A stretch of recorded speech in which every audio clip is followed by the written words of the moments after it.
जय श्री कृष्ण। मैं संध्या शर्मा श्री चैतन्य महाप्रभु की कथा में आप सभी भक्तों को आमंत्रित करती हूँ। यमुना पार करके प्रभु अनिच्छा पूर्वक चल रहे थे, क्योंकि वृंदावन के पुण्य भूमि को छोड़ने में उन्हें अपार कष्ट हो रहा था। भट्टाचार्य आदि उन्हें पकड़ कर ले चल रहे थे। महाप्रभु अधिक चलने में असमर्थ हुए और वे अपने साथियों सहित एक वृक्ष की छाया में बैठ गए। वृंदावन की सुंदर और सीधी गायें अब भी अपने गोपाल के चुलबुली और प्रेममयी मूर्ति का स्मरण दिलाती हैं। कुछ ग्वाल बाल गा रहे थे, एक बांसुरी बजा रहा था। वह अपने साथियों के तान के साथ चेष्टा को बताता हुआ सिर को इधर उधर घुमाता बंसी बजा रहा था। महाप्रभु ने ब्रज मंडल में मुरली की मधुर तान सुनी। बस फिर क्या था, वे प्रेम में गदगद होकर अपने आप को भूल गए, एकदम ऊपर उछलने लगे और बेहोश होकर पृथ्वी पर गिर पड़े। इतने में ही कोई मुसलमान राजकुमार अपने धर्म गुरु के साथ 10-20 घुड़सवारों को लिए वहां निकला।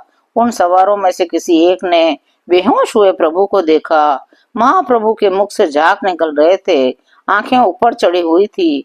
प्रभु की ऐसी दशा देखकर उस सवार ने अपने मुसलमान राजकुमार से ये बात कही। सब अपने घोड़ों से उतर गए। जैसे ही उस महाप्रभु के लावण्य युक्त मुख को देखा, सभी उनकी ओर आकर्षित हो गए। प्रभु के प्रति उनके मन में प्रगाढ़ प्रेम उत्पन्न हो गया। इस सन्यासी के पास कुछ द्रव्य होगा, जिसके लालच में इसके साथियों ने इसे धतूरा दे दिया है। तो सवारों के सरदार ने कहा, इन सभी साथियों को कसकर बांध लो और इनका कत्ल कर डालो। कत्ल का नाम सुनते ही बंगाली भट्टाचार्य महाशय तो सिट पिटा गए। बंगालियों की ढीली धोती तो वैसे ही मशहूर है, परदेश में अच्छे अच्छे साथियों की सिटल्ली भूल जाती है। भट्टाचार्य जी थर थर कांपने लगे। जो मथुरा से साथ आया था ब्राह्मण, उसने कहा, आप लोग हमारे ऊपर व्यर्थ संदेह कर रहे हैं, हम तो यहीं के हैं। हमें आप यहाँ के शासनकर्ता के पास ले चलिए। वहाँ हमारे बहुत से यजमान और शिष्य हैं, वे सब हमें जानते हैं। प्रभु का तीसरा साथी राजपूत था। उसका नाम था कृष्णदास। कृष्णदास के राजपूती खून में जोश आ गया।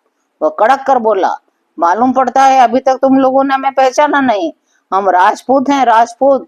शस्त्र लेकर युद्ध में लड़ना ही हमारा नित्य का काम है। इन सब बातों से मन में भयभीत होकर वे सवार अपने पीर साहब की ओर देखने लगे।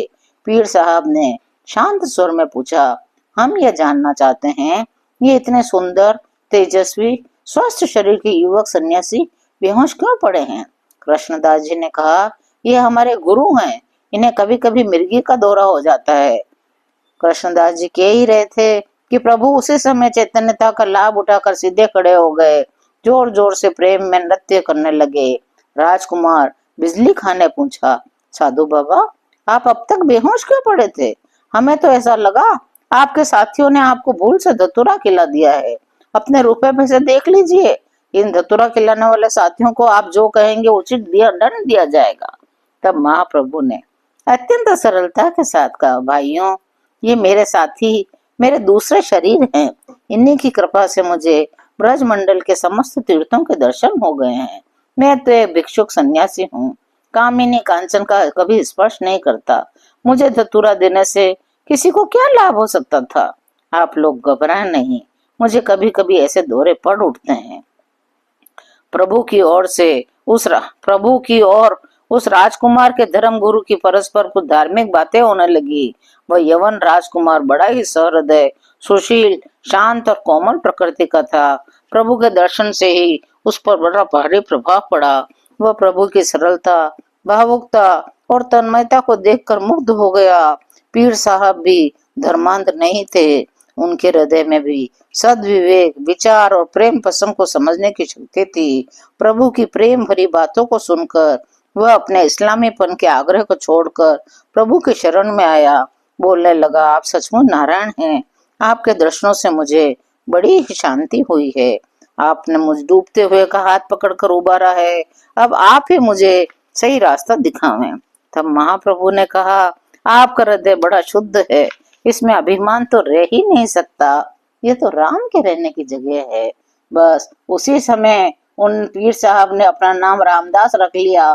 श्री कृष्ण करते हुए नृत्य करने लगे। राजकुमार बिजली खां, वह तो पहले ही प्रभु को आत्मसमर्पण कर चुका था। उनके कोमल हृदय में प्रभु की प्रेममयी मूर्ति पहले ही विराजमान हो चुकी थी। वह भी कृष्ण कृष्ण करता हुआ प्रभु के चरण कमलों में लौटने लगा। बिजली खां हिंदुओं के जिस तीर्थ में भी जाता, वहीं वैष्णव लोग उसके भक्ति भाव से संतुष्ट होकर उसका अत्यधिक आदर करते। इस प्रकार उन पठानों को प्रेम दान देकर प्रभु गंगा जी के किनारे सूकर क्षेत्र में पहुंचे। गंगा स्नान किया। कृष्णदास को और माथुर साधु बाबा को यहीं से लौट जाने की आज्ञा दी। प्रभु के पैर पकड़कर वे लोग रोते रहे, प्रभु यदि आप हमें सदा अपने पास रखना नहीं चाहते थे तो कोई बात नहीं, प्रयागराज तक चलने की तो आज्ञा दे दीजिए। मकर की संक्रांति का स्नान करके हम लौट आवेंगे। प्रभु ने उन दोनों की विनती स्वीकार कर ली। गंगा जी के किनारे प्राय सभी गांव गंगा माता के प्रभाव के कारण बड़े ही शुद्ध और पवित्र होते हैं। गंगा जी के किनारे यात्रा करने में पग पग पर प्रयाग का फल मिलता है।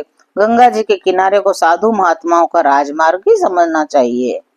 प्रभु के साथ आकर लोग इकट्ठे होने लगे और हरि कीर्तन करते हुए नाचने लगते। श्री कृष्ण गोविंद हरे मुरारे, हे नाथ नारायण वासुदेवाय। इस तरह कीर्तन करते करते सभी लोग